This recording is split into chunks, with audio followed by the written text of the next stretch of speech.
Muy buenas tardes a todos, bienvenidos a Neurociencias, Factores de Riesgo para la Salud, un programa transmitido a través de TV UJAT, canal 35.1 de televisión abierta y Facebook Live UJAT. Soy la doctora Victoria Cerino Palomino, neuróloga especializada en Parkinson y trastornos del movimiento, y es un placer estar de nuevo con ustedes en este espacio dedicado a promover el conocimiento de las enfermedades neurológicas más relevantes. Este programa llega a ustedes gracias a un esfuerzo conjunto entre la Universidad Juárez Autónoma de Tabasco y la Asociación de Neurólogos de Tabasco, AC. Hoy hablaremos sobre un tema urgente, muchas veces malentendido, el infarto cerebral.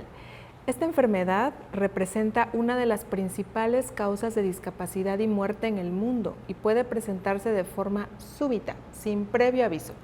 Para ayudarnos a comprender mejor sus causas, las señales de alerta, los tratamientos y formas de prevención, nos acompañan dos expertos. La doctora Marisela Reyes, que está aquí a mi lado derecho, ella es neuróloga clínica especializada en enfermedad vascular cerebral. Bienvenida, doctora. Muchas gracias por la invitación. Y el doctor José Francisco Priego Hernández Priego, ya le estoy cambiando el nombre. Él es neurólogo clínico, también con mucha experiencia en infarto cerebral. Y bienvenido, doctor. Sí, muchas gracias. Y para dar inicio al tema, pues creo que a este padecimiento creo que es de los que más nombres o apodos le hemos puesto: embolia, aparte de infarto, ¿qué más se dice? Derrame. Ajá. En otro programa hablamos alguna vez de la enfermedad vascular cerebral como en general, que son muchas opciones. El día de hoy nos vamos a enfocar al infarto cerebral, que es creo que el más frecuente, ¿verdad? Doctora Reyes, ¿qué es exactamente un infarto cerebral y cómo se produce? Bueno, como ya bien lo dijiste, Vicky, el infarto cerebral constituye parte de lo que son los accidentes o las enfermedades cerebrovasculares. Y efectivamente el infarto cerebral es el principal de todos tanto el hemorrágico como el infarto es el principal. Y es básicamente la interrupción del flujo sanguíneo en algún vaso de que llega la sangre hacia el cerebro. En algún punto hay un bloqueo por algún coágulo, frecuentemente por alguna placa de grasa.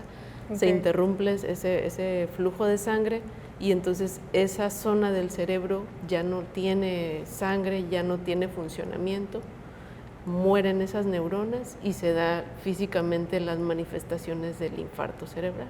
Que dependerá de dónde caiga o bueno, qué irrigaba o qué función tenía esa región que está sufriendo, ¿no? Por la falta de sangre. Ok. ¿Y qué tan frecuente, si hablamos de frecuencia, es en esta población? Pues es una de las enfermedades neurológicas principales, de hecho, yo creo que de las agudas, yo creo que forma el primer lugar de enfermedades agudas y que son causa de ir a urgencias por esta enfermedad. Frecuencia muy frecuente, de hecho a nivel mundial la OMS, que es la que nos rige en todos los sistemas de salud, ha determinado que aproximadamente cada 4 a 5 segundos una persona en el mundo le está dando un infarto cerebral. Pues ya llevamos varios ahorita, ¿sí? Sí. Y en México es más frecuente que en otros lugares del mundo o de Latinoamérica.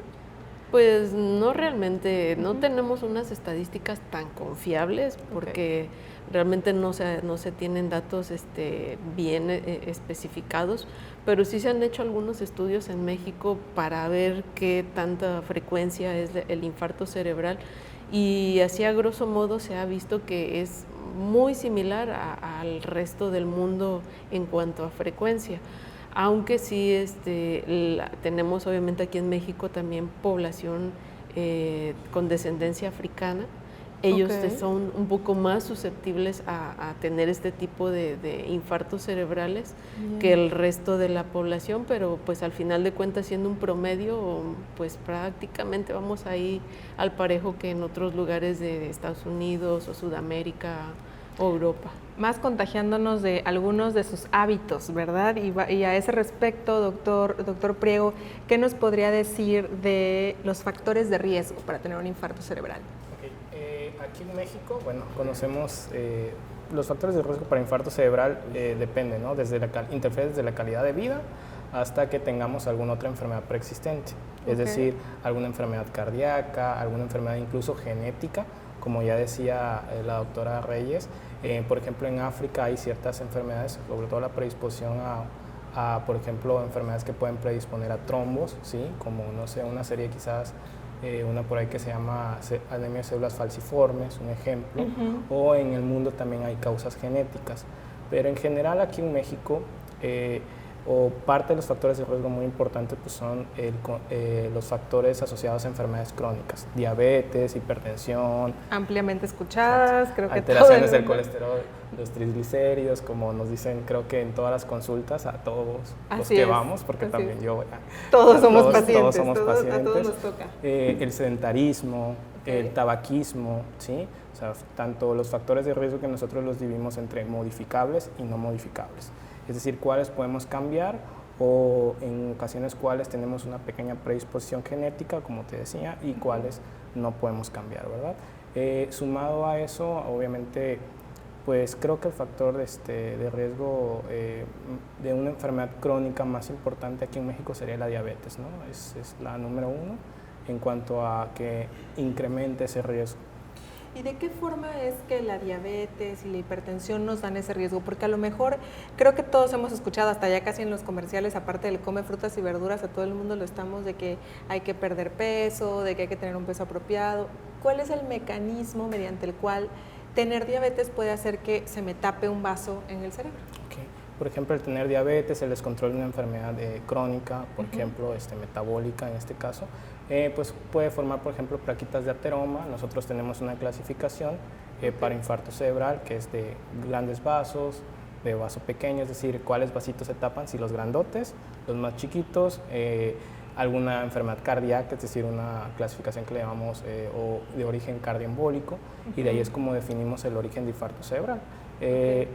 Para las personas, pues por eso es muy importante como que una revisión periódica, es decir, si yo me conozco con diabetes, pues probablemente tengo que revisar si he desarrollado plaquitas de colesterol en el cuello, en alguna parte. Porque que me eso, Pepe Priego, el doctor Pepe Priego, no me dejarás mentir, eso no se siente.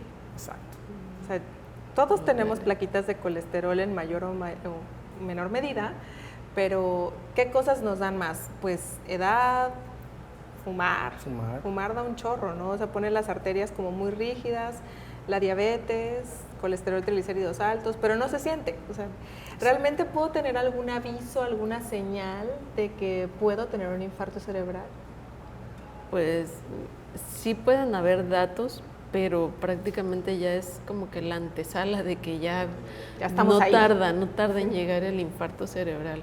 Pero de forma previa, o sea, que digamos años antes, que haya alguna forma de sentir o de percibir algún dato, sinceramente no lo va a sentir. Entonces muchas de las veces no buscan la atención precisamente por eso, porque se sienten bien, porque están bien, porque incluso dejan de tomar los medicamentos porque están bien. Entonces no siento nada. No hay necesidad, si no mucho lo veo, menos de acudir al médico. Claro. Entonces realmente no. Ya cuando vienen los primeros datos físicos de que hay algún problema, sobre todo yo creo que el más frecuente es la movilidad. Entonces cuando ya empieza a haber pérdida de movimiento de un lado del cuerpo, yo creo que esos son los primeros datos que le empieza a llamar la atención a la persona, aunque a lo mejor no sabe ni de qué se trata, ¿no? Claro. Ahorita, bueno, decíamos, y esto creo que hiciste un gran énfasis, doctor Priego, en que teníamos que fijarnos en ir de forma preventiva como a un chequeo, ¿no? Siempre luego, yo a veces pregunto en la consulta, ¿no? ¿Es usted diabético o hipertenso? No. ¿Se ha checado? No. Ah, bueno, o sea, si no lo sé, no está ocurriendo. Si cierro los ojos, no está ahí la diabetes, ¿no? O sea, de pronto, estos diagnósticos, hipertensión, diabetes, por ahí hay mitos a veces de que vamos a bajar de peso, nos va a dar mucha sed, o vamos a tener dolor de cabeza por la hipertensión, y en realidad, pues, la mayoría de las veces es asintomático, ¿no? Y puede pasar así años, décadas. Un infarto cerebral es común que se dé en el debut, o sea, cuando estamos empezando con diabetes o con hipertensión. Pues podría ser, no es lo frecuente, sobre todo porque, como lo dijo el doctor Priego, como que la causa más frecuente. Entonces la mayoría de los pacientes que tienen infarto cerebral es porque ya son de larga evolución, a lo mejor conocidos o no conocidos con esa enfermedad, aunque puede haber alguna otra condición que tengan, alguna otra enfermedad que a lo mejor no la saben o a lo mejor sí la saben, enfermedades genéticas, enfermedades de la sangre, de la coagulación, del corazón. Claro, eso es ya nos tocaba, ya le tocaba, ¿no? Ya lo traía.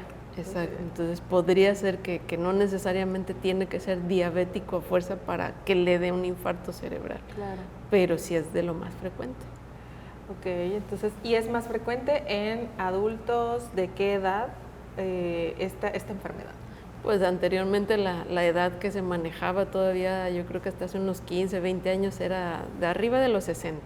O sea, pasando los 60 si ya recibe tiene su apoyo, riesgo. hace su apoyo social, ya tiene usted riesgo. Exacto, pero pues ahora vemos desafortunadamente con la disminución de edad de presentación de todas estas enfermedades crónicas, hipertensión, diabetes, dislipidemia, obesidad, todo el sedentarismo, pues cada vez más jóvenes son hipertensos, diabéticos, o todo el combo completo, claro. y resulta que también la incidencia de infartos ha disminuido. Cada vez yo en el hospital veo más jóvenes de 40, wow. 42, 44 pues ya 40 con infartos. Años, la mitad de la vida por delante o de la esperanza de vida, ¿no? Del mexicano todavía. Así es. Y con a veces con secuelas incapacitantes. Y hablando de las secuelas, antes de llegar obviamente a esa parte, ¿cuál sería el dato inicial de un infarto cerebral? ¿Cómo puedo saber si está ocurriendo? Okay. Nosotros, bueno, tenemos para que nos recordemos o para que nos acordemos todos, tenemos la mnemotecnia camaleón o FAST, ¿no? En inglés, que es que se nos paralice la carita, ¿sí? La mano y ONs de teléfono. Entonces los síntomas más frecuentes, pues, o los más prominentes con los que nos preocupamos suelen ser motores, es decir, que comencemos a tener alguna dificultad para hablar o para emitir palabras, es decir, o que hablemos entrecortado, que se nos paralice una parte de la carita, una parte de la mano o el brazo, o mejor dicho la pierna, ¿no? O sea, un déficit de una parte del cuerpo. Sí. Ahora, el cerebro hace muchas cosas, ¿no? Esto quizás es lo más llamativo, como decía la doctora Reyes, pero también puedo tener que pierda visión. O sea, ¿me puedo quedar ciego en un infarto cerebral? Puede ser que haya alteración de la visión, pero pocas veces es perder la visión completamente. Aunque sí hay una manifestación que se le llama, el término médico es una maurosis fugax, en el cual transitoriamente pierde uno la vista, pero transitorio es de minutos a lo mucho y se recupera de inmediato. Algunas personas le toman importancia y buscan atención médica, y otras pues no, dicen, bueno, no sé, se me bajó la presión, ¿no? Una coquita. Clásico, ni me la chequé, pero se me bajó la presión. Sí, o se me subió, no sé, pero como es transitorio, pues no le hace ninguna otra mayor indagación o buscarse, estudiarse, revisarse algo, pues no, hasta ahí queda. Y hay algunos de los infartos cerebrales que sí afectan la zona de la visión, pero la forma en que la persona lo refiere es, pues de repente nada, es como que vi oscuro, pero ya veo bien, y uno empieza a hacer las pruebas neurológicas que nosotros sabemos, y pues no, resulta que trae ese defecto de la visión, pero como es una parte de su visión, campo de visión, ¿no? Exacto, pues no lo percibe así. Entonces él ni en cuenta, anda feliz por la vida, pero traía un defecto. Y a lo mejor, o sea, bueno, es que es bastante común que a veces, iba a mencionar esto porque hay infartos que nos dan como síntomas muy prominentes que cualquiera va a decir tienes que ir a ver a un doctor porque ya no puedes mover un lado del cuerpo, pero hay otros que a lo mejor pasaron medio silentes, ¿no? ¿Puedo tener un infarto que a lo mejor no me haya dado cuenta? Sí, sobre todo por los que son pequeños, dentro de la clasificación que mencionaba el doctor.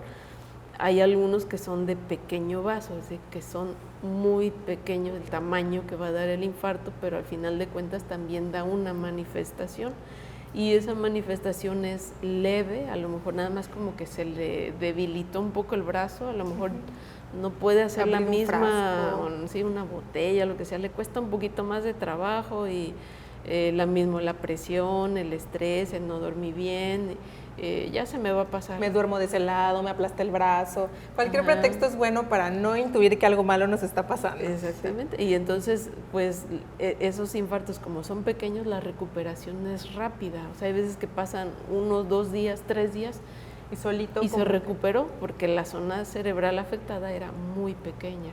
Ya es cuando viene el segundo, el tercero evento que ya se nota más.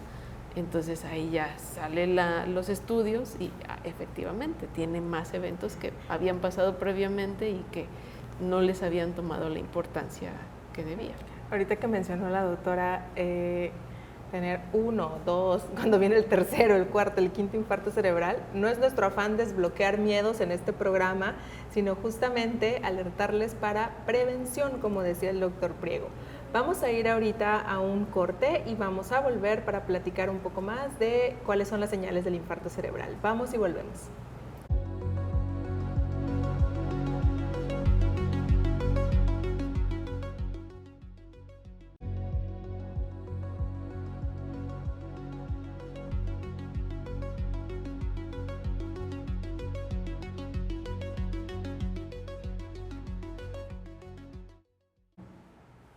Ya estamos de vuelta en nuestro programa Neurociencias, Factores de Riesgo para la Salud. Y estamos hablando de infarto cerebral y estábamos comentando qué manifestaciones podían haber en caso de que alguien presente un infarto y la dificultad que puede haber a veces para identificar si es un infarto cerebral, porque en otro programa hablábamos alguna vez que el cerebro es como un mercado, ¿no? Como que están pasando muchas cosas al mismo tiempo, son como múltiples locales y cada local tiene una función, cada local vende una cosa distinta, entonces hay algunos que se encargan del estado de despierto, otros que se encargan del movimiento fino, de la coordinación, a lo mejor también de fuerza, sensibilidad, de la visión. Entonces tenemos todo lo que percibimos, lo que nuestros sentidos interpretan y todo viene de acá. Entonces, dependiendo de dónde me caiga, o sea, qué arteria se tape, porque se puede tapar cualquiera, es que vamos a tener una manifestación. Entonces, ¿cómo puedo darme cuenta? Porque creo que hay tantas cosas que le pueden pasar al cerebro. Por ejemplo, una crisis epiléptica, que ya hablamos de este tema. ¿Qué tan frecuente es a lo mejor que si yo tengo una crisis tenga que pensar primero en que esto es un infarto cerebral, o si caigo tirada en la calle inconsciente es un infarto cerebral? ¿Cuándo debo sospecharlo? Sí, realmente el pensar o el dar por hecho que una crisis epiléptica es igual a un infarto cerebral, no es así. Puede serlo, sí, pero no es la mayoría de las ocasiones. Más común, ¿no? Exactamente. De hecho, nosotros tenemos pues ya varias causas que ya están bien identificadas, que son los simuladores, que así le llamamos nosotros, simuladores de infarto cerebral, y son dentro de las causas que debemos de descartar, que no son infarto cerebral, que parecen serlo, pero que en realidad no lo son, y que entonces se deben de tratar pues de la forma adecuada, dependiendo de cada causa, ¿no? Una de ellas son las crisis epilépticas, y pues más de una vez sí ha llegado algún paciente al hospital, a urgencias, nos mandan a hablar y nos dicen está inconsciente o no puede mover un lado del cuerpo. Aparentemente pues sí, parece, todo indica que es un infarto cerebral, pero ya al ahondar un poquito en la información del paciente pues resulta que no, que acaba de tener una crisis epiléptica, le dejó una parálisis temporal, que así la conocemos, una parálisis de TOD, y posteriormente pues la persona se va a recuperar, ¿no? Si hay alteraciones, por ejemplo, de electrolitos, que el más conocido es el sodio, que se le baje el sodio o se suba el sodio por alguna razón, también la persona va a alterar su estado de conciencia. Puede dormirse mucho o decir cosas incoherentes, ¿no? Exacto, y va a estar pensando alguien, no, pues esto es un infarto cerebral. No, hay que siempre, muchas de las veces es preguntar qué está pasando, qué está tomando, qué antecedentes, algo rápido obviamente porque estamos en un proceso urgente, agudo, pero muchas de las veces se puede llegar a saber que no es un infarto cerebral eso. Claro, aquí entra la frase, creo que es el eslogan de la enfermedad vascular cerebral. aunque ya también la estamos adoptando también en otras enfermedades del cerebro, es tiempo es cerebro. Entonces aquí vamos a entrar, yo creo que no solamente en la cuestión del infarto, sino si por ejemplo un cerebro se queda con hipoglucemia, en el caso de las personas con diabetes que usan insulina especialmente, que se les llega a bajar la glucosa abajo de 60, puede tener manifestaciones neurológicas. Claro, la hipoglucemia de hecho es el trastorno imitador metabólico por excelencia, es el más común, ya que puede generar, digamos, alteraciones del lenguaje, del movimiento, motoras, crisis epilépticas. Incluso crisis epiléptica que simulen justamente un infarto cerebral. Aquí, retomando lo que estamos platicando, creo que para todos, creo que es como importante determinar que la sintomatología debe presentarse súbitamente, es decir, en cuestión de segundos. Eso es lo que nos va a ayudar a sospechar de un infarto. Yo estaba bien y en el otro momento ya no estoy bien. Exacto. Yo estoy bien y de pronto estoy comiendo y se me cae el bracito, se me hace la carita de un lado, dejo de hablar, dejo de poder entender la capacidad para comprender. Eso no nos lo van a decir, pero es uno de los... Se dan cuenta, ¿no? Yo estoy hablando y como que no me hace caso, no puede seguir las indicaciones. O en caso de los trastornos visuales, como por ejemplo hablamos, estoy bien, exacto, y de pronto o me choco o no visualizo un área de mi campo visual, es decir, quedo con esta alteración justamente porque se tapa una de las arterias del cerebro, que en este caso pues sería de las arterias posteriores, y pues nos genera ese déficit de manera súbita. Entonces creo que eso sería como que el tip para todos, para acudir al hospital, o más que nada, obviamente, acudir al hospital sí en caso de una crisis convulsiva, en caso de que se nos baje la glucosa, pero sí nos ayudaría como que a distinguir, por ejemplo, una hipoglicemia no va a suceder de manera, si bien puede focalizar, similar, o sea, hacer un va a tener déficit síntomas de que no previos, así es, el fuerza. paciente va a estar quizás pálido, quizás va a perder la conciencia parcialmente antes, sudoración, así es. Cuestión de una crisis convulsiva, pues van a pasar síntomas sumatorios, es decir, el pacientito, bueno, dependiendo de su tipo de convulsión o cualquier, va a presentar síntomas sumatorios, después va a perder la conciencia, puede despertar con la parálisis de TOD que la doctora ya habló, o en el caso de otros imitadores, pues pasa lo mismo, ¿verdad? Son un poquito más agudos, cada uno con sus características, pero al final, pues la enfermedad vascular cerebral es como muy súbita, entonces eso nos va a ayudar bastante a distinguirlos. Si el vaso no se va tapando, o sea, sí se va tapando de poquito porque podemos irle metiendo, vamos a entender como medio una plastilina, hay una plasta ahí que se va haciendo de plaquetas, de grasa, de otras cosas a lo largo de generalmente años, ¿no? O sea, que se va formando en los vasitos y puede ser que llegue el último pedacito que haga así la cereza del pastel y pum, se cierre totalmente el vaso y entonces tengamos los síntomas, o que el vaso estaba totalmente permeable, que la tubería estaba bien, pero yo tengo una arritmia en el corazón y me mandó un coágulo por allá y se tapó y ocurrió de repente. O sea, no va de poquito, como que un día estaba yo medio bien, me fui poniendo mal y al quinto día fue que ya empeoré. Pues no, eso pasa de un momento a otro, o también a veces me acosté bien y me desperté mal, ¿no? Me acosté, movía todo y de pronto cuando se despertó me costó trabajo despertarlo, noté, muchas veces así es como lo describen, que no se despertó a la misma hora, que ya no lo pude parar al baño, que se cayó. Ahora, hablando de esto, decían otras enfermedades metabólicas también, hepáticas, renales, ¿pueden semejar un infarto cerebral? Sí, tanto pueden semejarlo como también pueden ser facilitadores o la causa del infarto cerebral. Por ejemplo, en la parte del hígado, enfermedades hepáticas, las complicaciones que tienen ellos, encefalopatías, que los ponen confusos, desorientados, algún movimiento ahí anormal que pudieran tener, o falta de movimiento o mucha postración en esos pacientes, podría confundirse en algún momento a tener algún padecimiento cerebral, pero también en ese tipo de pacientes tienen problemas de la coagulación, entonces esos pacientes fácilmente podrían hacer también la otra cara del infarto cerebral, que es la hemorragia cerebral, ¿no? Entonces podría ser también una de las causas de la hemorragia cerebral, enfermedades hepáticas. Y de los renales también, pues hacen su insuficiencia renal, acumulan todas esas toxinas en el cuerpo, si no se están llevando su tratamiento si es que ya se dializan o el tratamiento que lleven Médico. o no lo llevan.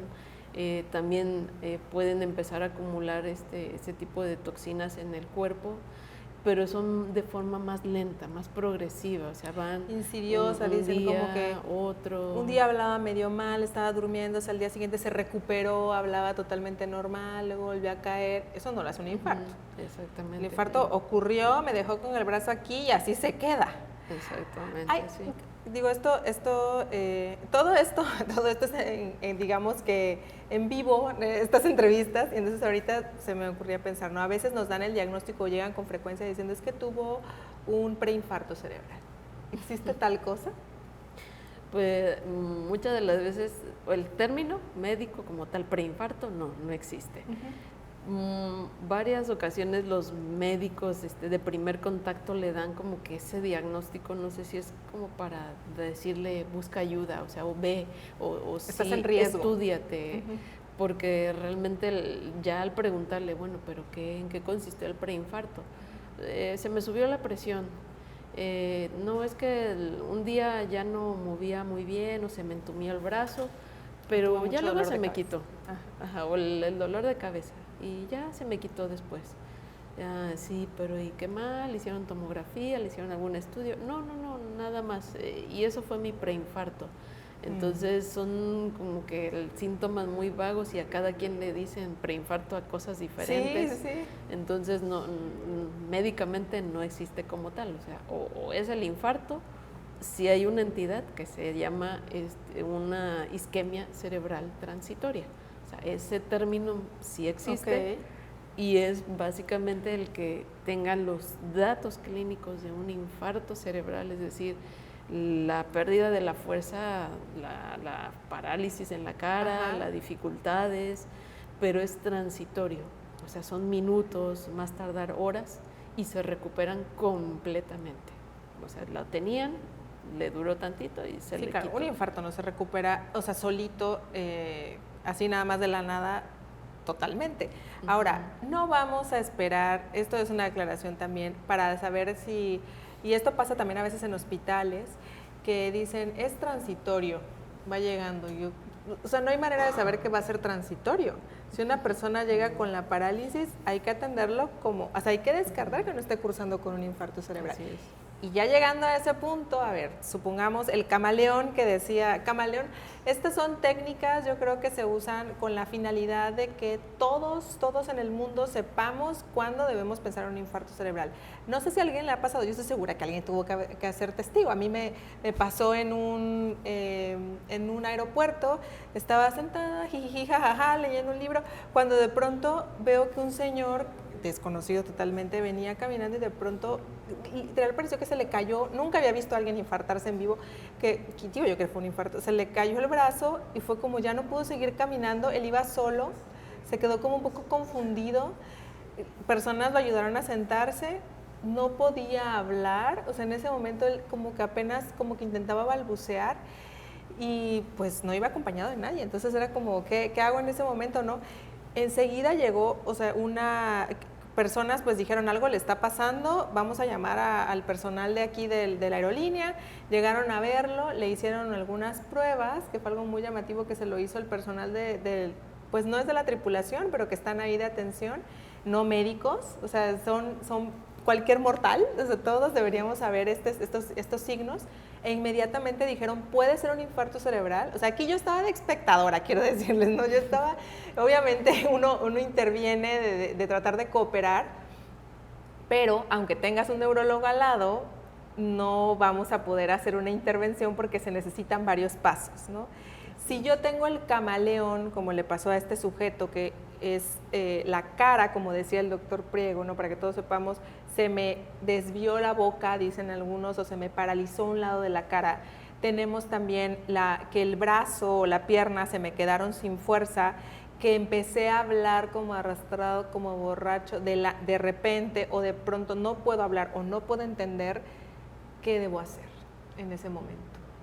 Pues mira, todos esos datos que ahorita describiste son precisamente los del camaleón y son los más frecuentes datos de infartos cerebrales. Entonces, en ese momento está pasando un infarto cerebral. O sea, las posibilidades de que esté sucediendo es más del 90%. Sí, o sea, ahí es... 9 de cada 10 que llegan al hospital sí están cursando con un infarto sí. cerebral cuando tienen Sí, esos sí, síntomas. Y quiero, o sea, como que vamos a hacer un poquito de conciencia, decir infarto cerebral, o sea, se tapó el vaso, se tapó la manguera, no le está llegando sangre a un pedazo de cerebro de tejido. Esas neuronas empiezan a sufrir. A sufrir y a morir. Y a morir. Se mueren, sí. Hay una estimación, ¿no? De cuántos millones de neuronas mueren por cada, creo que minuto, bueno, ya hasta segundos, pero minuto después del inicio de los síntomas. Sí, son millones de neuronas que se van perdiendo con cada minuto que vamos retardando la atención, que no buscamos la atención médica en caso de ser nosotros la persona afectada, y que se van perdiendo de no hacerle los estudios pertinentes y no darle la atención, la valoración, o sea, van muriendo literalmente esas neuronas poco a poco conforme pase el tiempo. Exacto, algunas van resistiendo, ¿no? Entonces, por eso la relevancia de ir lo más rápido que se pueda a dónde o qué hacemos. Sí, aquí es acudir al servicio de urgencias, idealmente, bueno, aquí nosotros estamos en Villahermosa, ¿no? En Tabasco. Ajá. Hay ya ciertos hospitales, Seguro Social, ISSSTE, Juan Gram, Rovirosa. Pemex, creo también. Pemex, ahí sí desconozco, pero en estos hospitales sí hay capacidad para trombolizar a esos pacientes, que es el término que usamos para darle el tratamiento y rescatar y hacer que ya no se mueran más neuronas, porque las que ya se murieron, desafortunadamente ya solo no queda se van a enterrarlas. recuperar. Sí.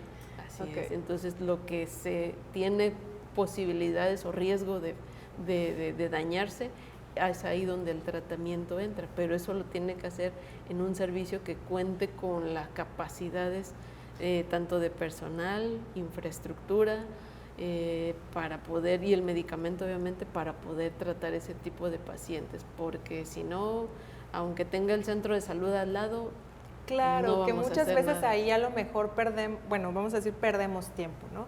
Y esto es, creo que fundamental, y quizá uno de los mensajes centrales.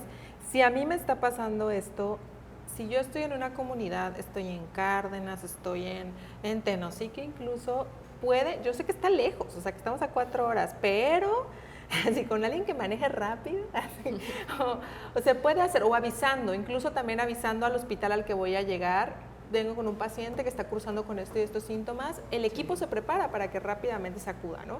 Entonces, aquí viene la parte más importante quizás de este tema. Vamos a ir a un corte y vamos a volver para platicar a dónde tiene que ir, qué se va a hacer, qué se necesita. Vamos a la pausa y volvemos.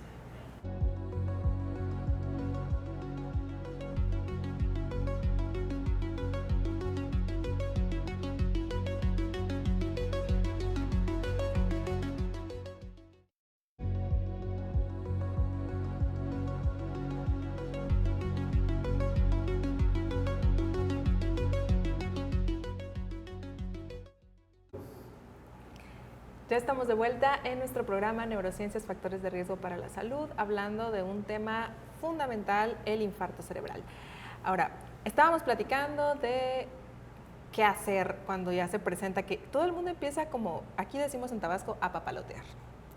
O sea, si me toca solito, pues puedo hacer poco, ¿no? Pero si me toca acompañado de alguien, ¿qué es lo primero que tendría que hacer, doctor Priego?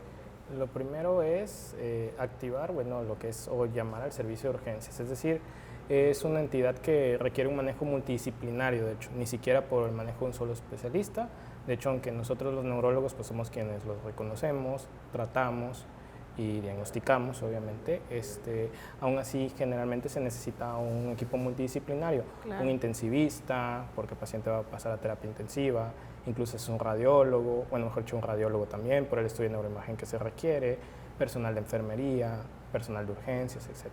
Entonces es importante que podamos o que acudamos a un hospital preparado para esto, o un hospital grande, como las instituciones de salud que ya comentó la doctora Reyes, ya que si vamos a un hospital que no tenga, que no tenga esta capacidad, lamentablemente solamente perderemos tiempo, como ya comentamos al principio, pues tiempo es cerebro y cada minuto que pasa, de hecho cada segundo que pasa, nuestras neuronitas, así es, nos estamos quedando con menos neuronitas. Al cabo ni usábamos todas, esa es una ventaja porque eso hace que aunque pierda yo millones, que déjeme decirle también que después de los 30 años estamos perdiendo millones de neuronas cada día, pero aquí perdemos neuronas, les llamamos nosotros elocuentes, o sea que tienen una función que es importante para nuestro desarrollo en la vida, ¿no?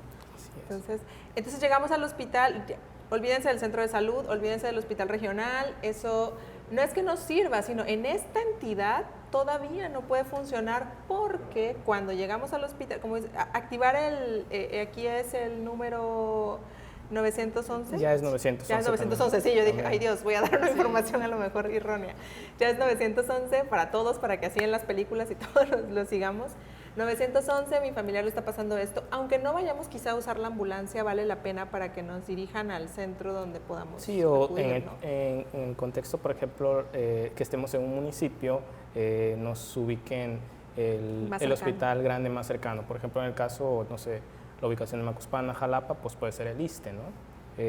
Ya que, bueno, pues ahora sí que cada minuto cuenta. Es decir, nosotros más o menos tenemos un estándar ideal desde que el paciente llega a urgencias hasta que le estamos o que comenzamos el tratamiento para remover ese coagulito, el cual, bueno, pues también nos llevamos un poco de tiempo, que son aproximadamente 60 minutos.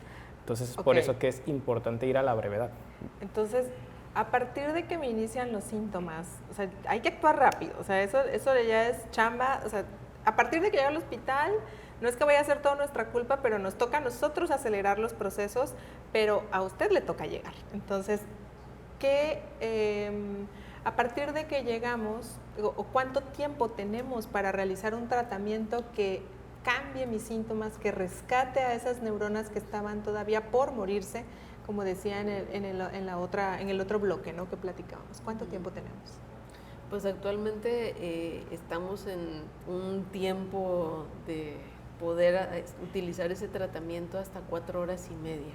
O sea, no podemos pasar hasta el momento más allá de las 4 horas y media para poder aplicar ese medicamento, porque pasando ese tiempo, pues ya la extensión del infarto ya es mucho mayor y las posibilidades de que le ayuden el medicamento realmente son muy pocas, o incluso las posibilidades más bien de complicarse, de haber otro tipo de sí, de manifestaciones, pues o de sí, que se convierta en sangrado sobre todo, ¿no? Así es, el sangrado es la complicación principal y la que debe de estar, pues es responsabilidad de nosotros informarle al familiar en este caso. Muchas veces el paciente no está totalmente consciente de lo que está sucediendo, entonces es con el familiar que tenemos que darle las indicaciones que puede pasar, en qué le va a beneficiar el medicamento, pero también complicaciones que van a haber y que tienen que estar de acuerdo para que, bueno, en el caso que suceda, que bueno, tratamos de que no, porque se seleccionan los pacientes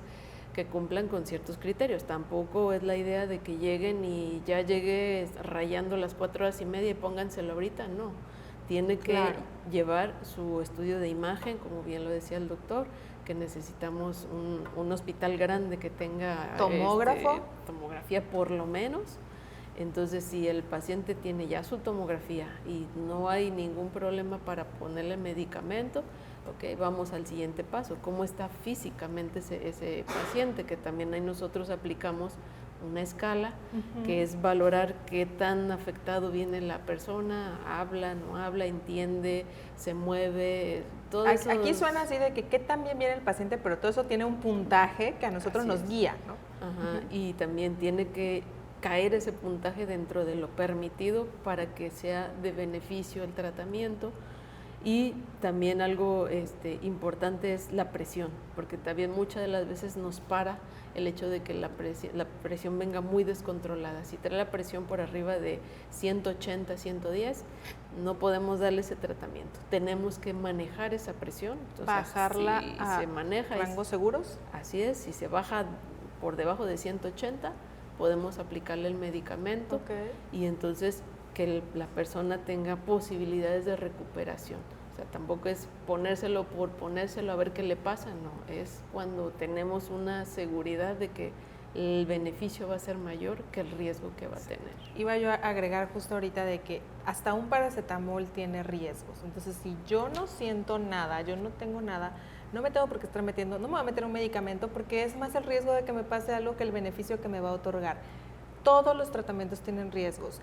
Este medicamento, ¿qué hace de beneficio y qué tiene de riesgos? Okay. Hablando de la terapia trombolítica, que así le decimos nosotros, o trombólisis, que es...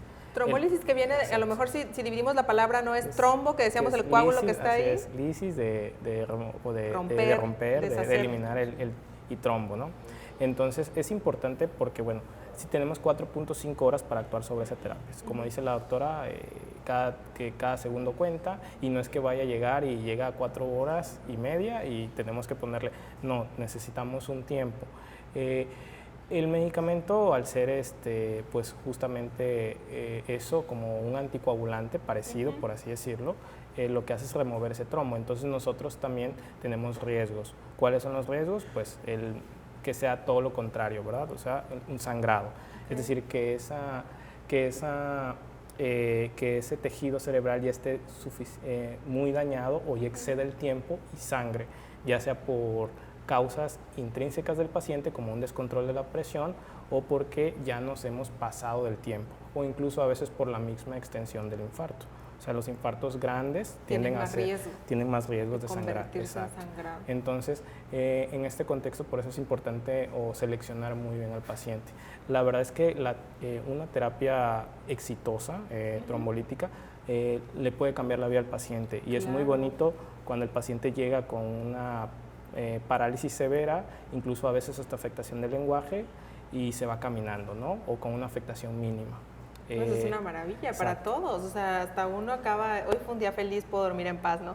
Pero, ¿qué probabilidad hay de que me pase algo malo con esta terapia? Pues bien aplicado, o sea, con los criterios bien establecidos, con bien todo claro, el equipo multidisciplinario, habiendo hecho la imagen. Teniendo ya todo, tomografía, estudios y demás, las posibilidades de que algo malo pase realmente son muy pocas. O sea, las complicaciones que puede ser sangrado, otro tipo de complicaciones pueden ser reacciones alérgicas, pero pues esas no las vamos a saber hasta Nadie sabe que es alérgico hasta que le ponen el medicamento. Se le aplica. Realmente las posibilidades de que realice una alergia a ese medicamento son muy bajas, o sea, menos del 0.5% de posibilidades. Entonces realmente es un medicamento muy seguro cuando se aplica bien, o sea, cumpliendo todos los requisitos indispensables. Y dentro de esos, el básico es un estudio de imagen, o sea, es tomografía. No podemos aplicar ningún tratamiento a ciegas. Debe de ser con estudio. Porque aquí en todo el mundo no existe todavía un Superman, o sea, nadie de nosotros tiene vista de rayos X. Y como dijimos ahorita, si un tejido cerebral se daña, va a dar un síntoma.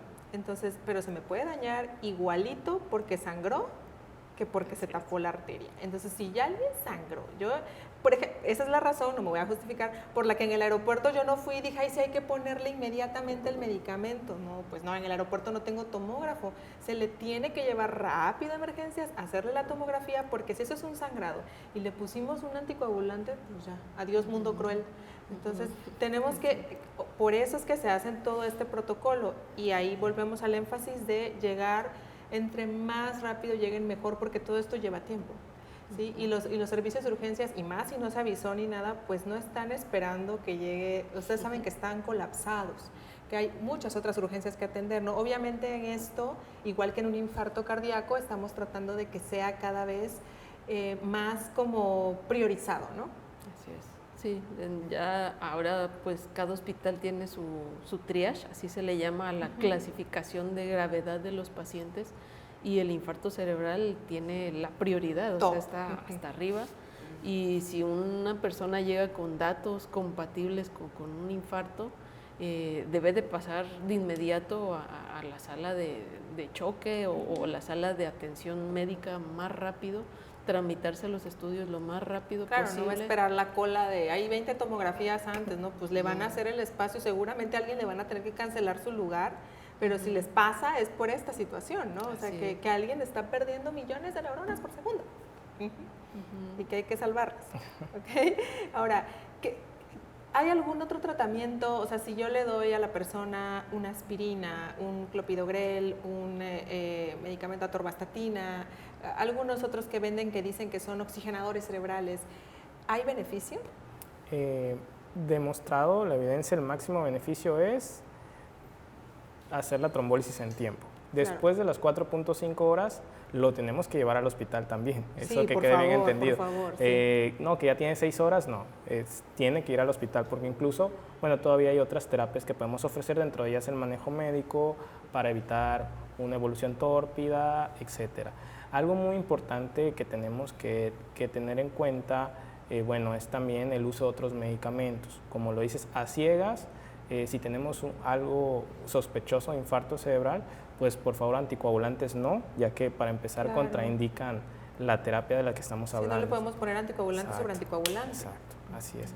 Entonces, y no generarían el beneficio de poder remover el trombo realmente. O bueno, ojalá que sí, pero eso no está estudiado y no hay evidencia. Claro. Lo siguiente sería, bueno, el uso de algunos medicamentos y demás, pues la verdad es que no es superior a restaurar el flujo cerebral. Claro, nada va a ser como que se elimine, me deje pasar aunque sea, a lo mejor no quitamos todo el coágulo, pero con que quite un pedazo y logre pasar un poco de circulación, pues puede que algunas de esas neuronas que estaban así como hibernando, les llamamos también nosotros, pues vuelvan a reactivarse y sobrevivan, ¿no? Y que tenga un mejor resultado finalmente. Ahora, esta terapia, platicábamos en el corte, es literal, bueno, relativamente nueva, ¿no? Esto no existía el siglo pasado. No, es un tratamiento que pues joven, porque más o menos de los años 2000 fue que comenzaron a dárselo como tal ya formalmente y ya con fundamento científico, ya el tratamiento que se aplique de forma segura a las personas. Y anteriormente era solamente un medicamento que podía aplicarse y el tiempo de límite incluso era menor, eran 3 horas. Después se fue extendiendo a 3 horas y media y después dijeron, no, pues parece seguro todavía hasta las 4 horas y media que tenemos actualmente. Y también ya medicamentos, pues ya no solo es uno, ahora ya son 2 y se está estudiando un tercero. Súper. Y un cuarto probablemente que se puedan dar, que sean un poco más accesibles, un poco más rápidos de aplicar, sencillos, que a veces que también cuesta un poquito trabajo el manejo de esos medicamentos, ¿no? Y pues hasta ahorita esa es la terapia que se tiene dada. Hay otro tipo de posibilidades de tratamiento que se llama la terapia endovascular.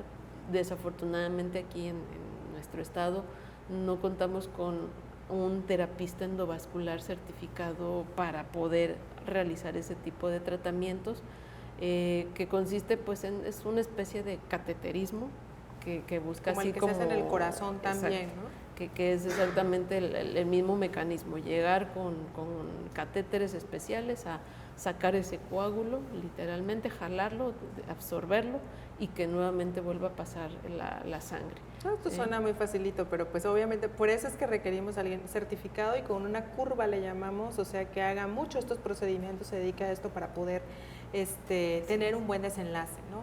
Como mensaje final, digo, porque siempre nos emocionamos hablando de todos los temas, no nos da la vida. Como mensaje final, doctor Pepe Priego, ¿qué le diría a la población sobre el infarto cerebral? Tiempo es cerebro, lo que hablamos, ¿no? Es decir, al síntoma de sospecha, es decir, parálisis de piernas, brazos, carita, alteración del lenguaje, acudir a urgencias. Y acudir a urgencias de un hospital que cuente con todos los recursos que ya hablamos, porque la verdad es que sí nos puede, bueno, a nuestros familiares o a nosotros, si nos sucede, nos puede cambiar la vida. Ya hay opción de hacer algo. Sí, antes no lo teníamos. Doctora Marisela Reyes, por favor. Bueno, pues haciendo complementaria la información que dio ahorita el doctor Priego, sobre todo es la parte de la prevención. Muchos de nosotros tenemos ya alguna de las enfermedades que mencionamos, entonces es necesario el realizar nuestros chequeos, la prevención. No por no sentir nada, no quiere decir que estamos libres de las posibilidades. Que no se me esté formando la plaquita ahí arriba, ¿no? La posibilidad de sufrir un infarto cerebral es muy frecuente, ya lo comentamos al principio del programa, cada 5 segundos hay alguien en el mundo que le está dando un infarto, entonces es necesario no dejar esto al aire nada más, de que pues a mí no me va a pasar, me siento bien, sino que es algo que es real, ¿sí? Y las secuelas pueden ser muy discapacitantes. Pues agradecemos profundamente a nuestros invitados por compartir su experiencia y conocimiento en este tema tan importante y sensible. El infarto cerebral no es un solo problema médico, es un llamado de atención a cuidar nuestra salud integral. La prevención, la atención oportuna y la rehabilitación pueden marcar la diferencia. Gracias a ustedes también por acompañarnos en una edición más de Neurociencias, Factores de Riesgo para la Salud, y les recordamos que pueden seguirnos en nuestras redes sociales, en Facebook como Asociación de Neurólogos de Tabasco AC y en Instagram como ANTAP AC. Nos vemos en la próxima emisión con más información para cuidar de nuestra salud cerebral. Hasta pronto.